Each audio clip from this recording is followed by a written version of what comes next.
হজরত ইব্রাহিম আলাইহিসসালাম ছিলেন আল্লাহর প্রিয় বান্দা। একদিন আল্লাহ তাকে আদেশ দিলেন, হে ইব্রাহিম, তুমি তোমার স্ত্রী হাজেরা ও শিশু ইসমাইলকে নিয়ে মরুভূমির এক নির্জন স্থানে রেখে এসো। ইব্রাহিম আলাইহিসসালাম দ্বিধাগ্রস্ত হলেন না, কারণ তিনি জানতেন আল্লাহ যা বলেন তাতে রহমত লুকানো আছে। তিনি হাজেরা ও ছোট্ট ইসমাইলকে নিয়ে গেলেন এক নির্জন স্থানে, যেখানে আজকের মক্কা শরীফ অবস্থিত। চারপাশে শুধু পাথর, ধুলা, গরম হাওয়া, না কোনো গাছ, না কোনো পানি। তিনি একটি ব্যাগে সামান্য খেজুর আর এক পানির মশক রেখে চলে যেতে চাইলেন।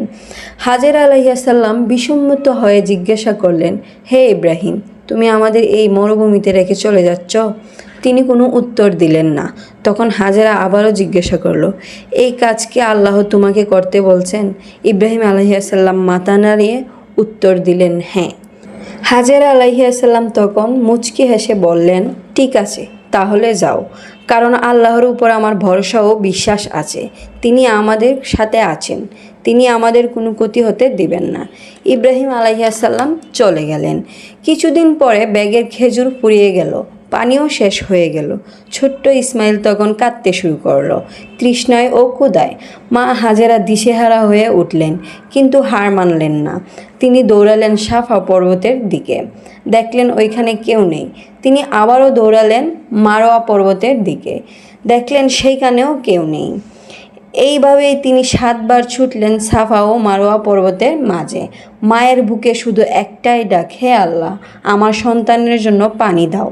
এই দৌড়ানো আজকের মুসলমানদের হজের সাই, যেখানে লক্ষ মানুষ হাজেরা সেই ত্যাগের স্মৃতি অনুসরণ করে। হাজেরা পাহাড়ে দৌড়াচ্ছিলেন, আর এই সময় ছোট্ট ইসমাইল পায়ের নিচে আছড়ে কাঁদছিল। ঠিক তখনই অলৌকিক ঘটনা ঘটল। ইসমাইল এর পায়ের নিচ থেকে মাটি ফেটে বেরিয়ে এলো স্বচ্ছ ঠান্ডা পানি। এটা তো ছিল আল্লাহর দান, জমজমের পানি। মা হাজেরা দৌড়ে এলেন, 2 হাতে পানি তুলে মুখে দিলেন, ছেলেকে খাওয়ালেন, তারপর বললেন, জমজম অর্থাৎ থেমে যাও, যেন পানি আরও বেশি বেড়ে না হয়ে থেমে যায়। সেই কারণেই পানির নাম হলো জমজম। এই পানি আজও প্রবাহিত, আজও কোটি মানুষ পান করে। এটা মা হাজেরার ধৈর্য ও দুয়ার ফল। তাই আমাদের উচিত যে কোনো পরিস্থিতিতে আল্লাহর উপর ভরসা ও ধৈর্য ধারণ করা।